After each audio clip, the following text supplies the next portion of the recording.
അതെ, എന്താണ് ഞാനിങ്ങനെ നോക്കണേന്നല്ലേ? അപ്പോ വാ നമുക്ക് കാര്യത്തിലേക്ക് കിടക്കാം. അപ്പോൾ എല്ലാവർക്കും hello guys, welcome back to my YouTube channel. അപ്പോൾ ഇന്നത്തെ വീഡിയോ എന്ന് പറയുന്നത് നമ്മൾ കഷ്ടപ്പെട്ട് കൈ കൊണ്ട് സ്റ്റിച്ച് ചെയ്തിട്ടുള്ള ഒരു ഡ്രസ്സസ്, ഒരെണ്ണല്ല കുറച്ച് ഡ്രസ്സസ് കാണിക്കാനായിട്ടാണ് നമ്മളിന്ന് വന്നിട്ടുള്ളത്. ഓക്കെ, ഒന്നുമില്ല. അപ്പോൾ നമുക്ക് നേരെ വീഡിയോയിലോട്ട് പോവാം. അപ്പോൾ വീഡിയോയിലോട്ട് പോകുന്നതിന് മുമ്പ് നിങ്ങൾ എൻ്റെ വീഡിയോസ് ആദ്യമായിട്ടാണ് കാണുന്നുണ്ടെങ്കിൽ ലൈക്ക് ചെയ്യണം, പിന്നെ സപ്പോർട്ട് ചെയ്യാൻ മറക്കരുത്, സബ്സ്ക്രൈബ് ചെയ്യണം, ഷെയർ ചെയ്ത് കൊടുക്കണം, എല്ലാവർക്കും ഷെയർ ചെയ്ത് കൊടുക്കണം. അപ്പോൾ നമുക്ക് നമ്മൾ എല്ലാ ഡ്രസ്സസും കാണാം. പിന്നെ നമ്മുടെ ഈ ഡ്രസ്സസ് നമുക്ക് എല്ലാ വീഡിയോ ആയിട്ട് എടുക്കാൻ ഒരു വീഡിയോയിൽ തന്നെ എല്ലാ ഡ്രസ്സസും എടുക്കാൻ പറ്റാത്തത് കാരണം നമ്മൾ പാട്ടായിട്ടായിരിക്കും നമ്മൾ എടുക്കുന്നുണ്ടാവുക. അപ്പൊ നമുക്ക് നേരെ വീഡിയോയിലോട്ട് പോവാം.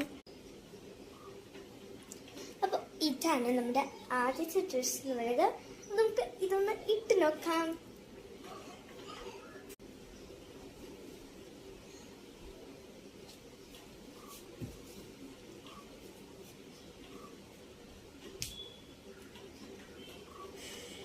അപ്പൊ ഇതാണ് നമ്മുടെ ആദ്യത്തെ ഡ്രസ് എന്ന് പറയുന്നത്. ഇത് ശരിക്കും ഞാൻ ഇട്ടുകൊണ്ടാണ് ഇങ്ങനെ ഇതെൻ്റെ ഉണ്ണിട്ട് കഴിഞ്ഞാൽ നല്ല ഭംഗിയുണ്ട് ശരിക്കും കാണാനായിട്ട്. എനിക്ക് ഒരുപാട് ഇഷ്ടപ്പെട്ടിട്ട് എൻ്റെ ഉണ്ണിയിട്ടിട്ട്.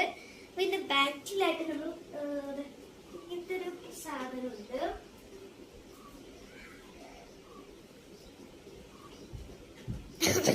അപ്പൊ നിങ്ങൾക്കിത് ഇഷ്ടപ്പെട്ടെങ്കിൽ കമന്റ് ചെയ്യണം. ഇതൊക്കെ നമ്മൾ തന്നെ ആയിട്ട് സ്റ്റിച്ച് ചെയ്തെടുത്തിട്ടുള്ള ആണ്. ഇത് ശരിക്കും ഇങ്ങനത്തെ ഒരു ഡ്രസ്സായിരുന്നു കേട്ടോ. ഇങ്ങനത്തെ ഒരു ഡ്രസ്സിന് നമ്മൾ ഇവിടുന്ന് ഇങ്ങനെ കീറി പറിച്ച് അതിനെ സ്റ്റിച്ച് ചെയ്ത് ബാക്കിലേക്ക് ആക്കിയിട്ടുണ്ട്. അപ്പോൾ ബാക്കിലേക്ക് ആക്കിയപ്പോൾ ഇങ്ങനെയാണ് വന്നിട്ടുള്ളത്. കണ്ടില്ലേ, ആ സാധനമുണ്ട്. പിന്നെ ഈ എൽസ കാണുന്നവർക്ക് എല്ലാ കുഞ്ഞുമക്കൾക്കും അറിയായിരിക്കും എൽസയ്ക്ക് ഫുൾ കൈയാണ്. അതെ, ഫുൾ കൈയാണ്. പക്ഷെ നമ്മുടെ അടുത്ത് അതിനുള്ള തുണിയില്ല ഗൈസ്. അതുകൊണ്ടാണ് നമ്മൾ ഇങ്ങനെ ചെയ്തിട്ടുള്ളത്. അപ്പോൾ നിങ്ങൾക്ക് എന്തായാലും ഇഷ്ടപ്പെട്ടെന്ന് വിചാരിക്കണം. അപ്പോൾ നമ്മൾ ഇത് വെച്ചിട്ട് നിർത്തുകയാണ്. ഇതൊരു ചെറിയ വീഡിയോ ആയിരിക്കാം. അപ്പോൾ നമുക്ക് അടുത്ത വീഡിയോയിൽ കുറച്ച് ലോങ് ആക്കാൻ ശ്രമിക്കാം. അപ്പോൾ അടുത്ത വീഡിയോയിൽ നമ്മൾ വലിയ വീഡിയോ ആയിട്ട് വരുന്നതായിരിക്കും. അപ്പം എല്ലാവർക്കും നന്ദി, നമസ്കാരം. നമ്മുടെ വീഡിയോസ് നമ്മൾ പറഞ്ഞ പോലെ ലൈക്ക് ചെയ്യണം, ഷെയർ ചെയ്യണം, സബ്സ്ക്രൈബ് ചെയ്യണം, ദെൻ കമൻറ്റ് ചെയ്യണം, സപ്പോർട്ട് ചെയ്യണം ഗൈസ്. അപ്പോൾ ബെൽ ഐക്കൺ അമർത്താൻ മറക്കരുത്. ടാറ്റാ.